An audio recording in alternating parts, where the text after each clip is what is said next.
রাইকে ফিরে পাওয়ার আকুতি যেন কোনো মতেই কাটছে না অনির্বাণের মন থেকে। হ্যাঁ বন্ধুরা, ভিডিওতে লাইক দিয়ে দেখতে থাকুন। অনির্বাণ রাইকে খুঁজতে খুঁজতে পাগল প্রায়। ওদিকে অনির্বাণ বলতে থাকে যে রাই তুমি কোথায় চলে গেলে বলো তো, এরকম করে আমাকে ফেলে রেখে তুমি কি করে আমার কাছ থেকে দূরে সরে গেলে বলো তো।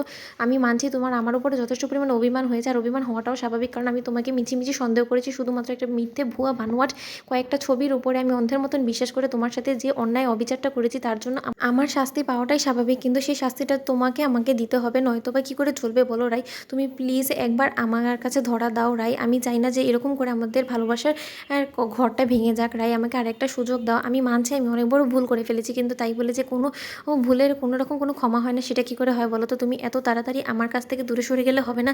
এত নিষ্ঠুর হৃদয় তুমি নয়, আমি সেটা খুব ভালো করে জানি রাই। প্লিজ একবার আমার কাছে ধরা দাও। ওদিকে অনির্বাণ বলতে থাকে যে ঠাকুর এই জীবনে আমি কোনো কিছু কোনোদিনও তোমার কাছ থেকে চাইনি, শুধুমাত্র একজন আমার ভালোবাসার মানুষটাই আছে রাই, তাকে আমার কাছে প্লিজ তুমি ফিরিয়ে দাও।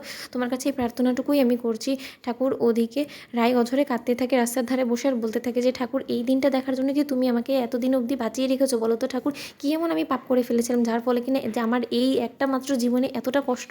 আমি আগের জীবনে কি করেছি সেটা আমি জানি না, কিন্তু ঠাকুর আমি এতটুকু অন্তত এই জীবনের কথা তোমাকে বলতে পারি যে আমি এই জীবনে কারো কোনো রকম কোনো খারাপ চাইনি, কিন্তু তা সত্ত্বেও বারবার করে আমার জীবনেই কেন এই ঝড়ঝাপটাগুলো আসে বলো তো ঠাকুর। আমি ক্লান্ত হয়ে গেছি এই জীবন থেকে, আমি আর পারছি না ঠাকুর। আমাকে এবার তুমি নিজের কাছে তুলে নাও, নয়তো বা আমার পক্ষে আর শ্বাস নেওয়াটা এই পৃথিবীতে সম্ভব হচ্ছে না। হয়তো বা আমি এখন এই পৃথিবীর জন্য একটা বোঝা হয়ে দাঁড়িয়েছি, কারণ যেখানে কিনা একটা মেয়ে নিজের মায়ের কাছেই ঠাঁই হয় না, সেখানে আর যাই হোক না কেন আমার মতন মেয়ের বাঁচার কোনো রকম কোনো অধিকারও নেই ঠাকুর। আমি জানি আমি হয়তো বা অনেক বড় একটা অন্যায় করে ফেলেছি আমার অজান্তে, কিন্তু কেন যে আমাকে শুধু সবসময় শাস্তি পেতে হয় সেটা আমি বুঝি না। আমার পক্ষে আর সম্ভব না ঠাকুর।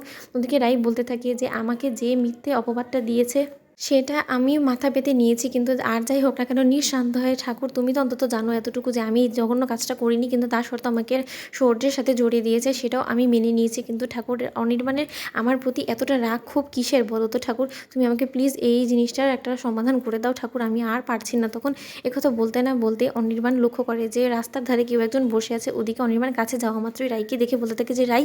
তখন রাই অবাক হয়ে অনির্বাণকে দেখে ওখান থেকে উঠে যেতে নেয়। ঠিক সেই সময় অনির্বাণ রাইকে জড়িয়ে ধরে বলতে থাকে যে রাই তুমি আমার কাছ থেকে পালাবার যতই চেষ্টা করো না কেন, এত সহজে তো তুমি আমার কাছ থেকে পালিয়ে যেতে পারবে না, কারণ একবার যখন তোমাকে আমি খুঁজে বার করতে পেরেছি এত সহজে তোমাকে আমি কোনো মতেই ছেড়ে দেবো না। ওদিকে রাই বলতে থাকে কেন এসেছো তুমি আমার কাছে।